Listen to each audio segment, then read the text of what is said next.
purpose of those yearly vigils was primarily as an effort for Colton to hear through the grapevine, in one form or another, that he was not only not forgotten, but that he was extremely well loved and sincerely missed, and to show Colton that whether his leaving was unintentional, isn't afraid to come home for missing curfew. And one day turned into 2, 3, 4, and by that time he may have felt that he had painted himself into a corner, and I wanted him to not feel embarrassed or humiliated that this had gone on as far as it had, because hell, the whole world that knew him, or at least his family and friends, were willing to have a party, and he was the guest of honor. Not forgotten, but loved and missed so dear.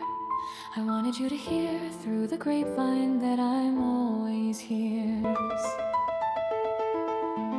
I remember the smell of your hair, so sweet, a mom's thing that never fades, a love so unique. My once upon a time story usually had Colton walking in the back door as I'm doing dishes. See, it really is a fairy tale. And in typical Colton fashion, he tries to play it off, tries to play me with a hi mom, and act like nothing had happened. And I am torn between hugging him and grounding him. I sniff your head and hold you tight and know that everything would be alright, but actually I know I would have done what I always did to all of my children whenever they came back from camp, or being with the other parent, or whenever I had gone away from them for any length of time, would sniff their head and get that scent of them. Just like when they were babies, although teenage head is not the same smell, especially if they haven't washed their hair. It's a mom thing. Did you kids know this? Or was I slick when I did this?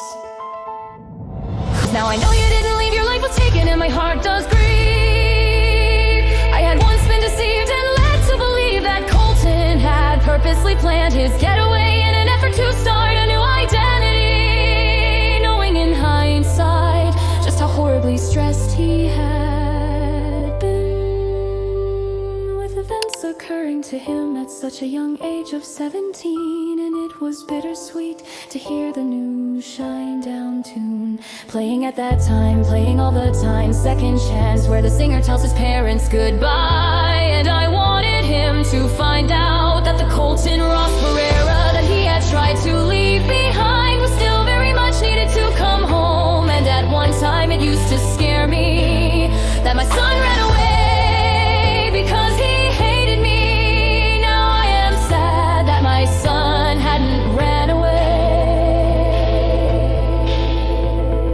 And now I know he didn't leave, and that his life was taken from him, from us.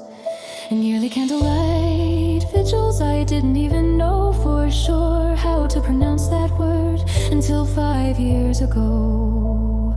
We're not going to bring him back, but still I held those vigils dear to keep your memory